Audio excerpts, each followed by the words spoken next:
was over having like these existential crises, but apparently not, because like people just talking about different things regarding the earth and what's going on around the world, and I'm busy thinking about why are we here in the first place? Like, what's the whole purpose of life? Like, are we just floating on this globe or this dome in the middle of nowhere with no purpose, no direction, no clarity, no God, you know? But I honestly know there's a God, because my life is a direct testimony of God, God's miracles, and God's grace. That's my whole entire life. Like, I wouldn't even be here if it wasn't to tell people about God. But I digress. Back to my existential crisis. I was just thinking about the first people, and I'm not necessarily a Christian.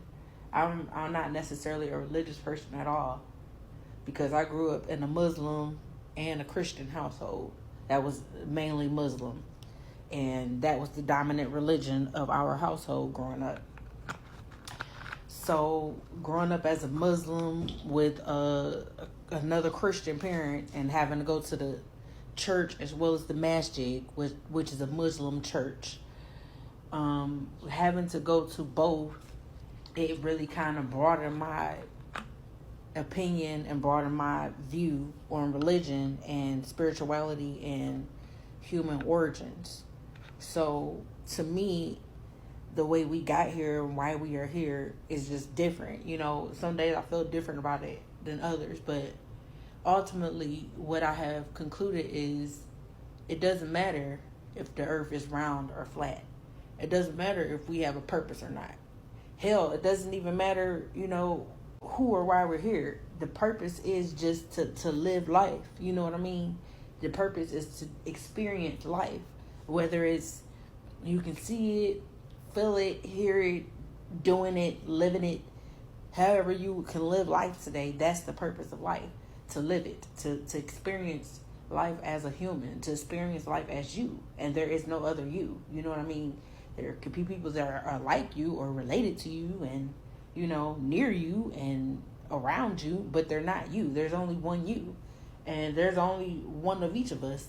And so the purpose is just to be you, you know, and whatever that encompasses, just do that. You know what I mean?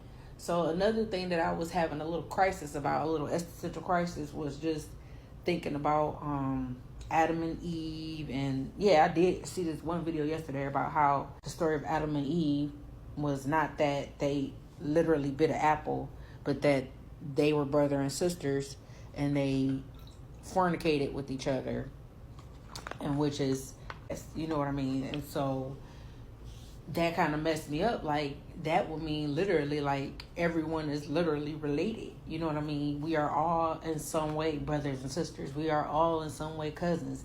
We are all in some way related. And that is kind of disgusting. And that also kind of brings me to another conclusion. Like, what was the original purpose of Adam and Eve? If it was just so they were brother and sister and they came here on earth as God's creation, you know, he never meant for them to be together intimately. What would that mean? Did he mean for them to just come experience life this one time for these two people, just one life, and that's it, and you guys die and that's it, and then God can figure out what was the next thing he really wanted to do? It's just so bewildering to me. And welcome to existential crises. Here it is, 3 a.m., and I'm having another existential crisis. And this time, it's about God, of course, and just thinking about certain things that humans deal with, that if there was the kind of God that people kind of speak of, would that God create these certain things? Going to the restroom, the way that we get rid of ourselves and the way that we regenerate ourselves through going to the bathroom, and that whole just our digestive system. Would a God create something so disgusting? Poop and pee, going to the restroom, and every human that ever existed being like, did God come up with that? Another thing, trash. You just think about how much trash that people produce and how much waste that there is in general. would God create a world where trash, we had poop and bugs and rodents and all that nasty, dirty stuff? Did God create that? Welcome to extensionalism. And back to Adam and Eve. We all know how people are made. We all know what people need to survive. People can't go one day without water and food and without using the bathroom. So you mean to tell me that the first humans came out as fully grown adults? They didn't start off as babies, kind of like given like the chicken came before the egg or the egg came before the chicken type scenario.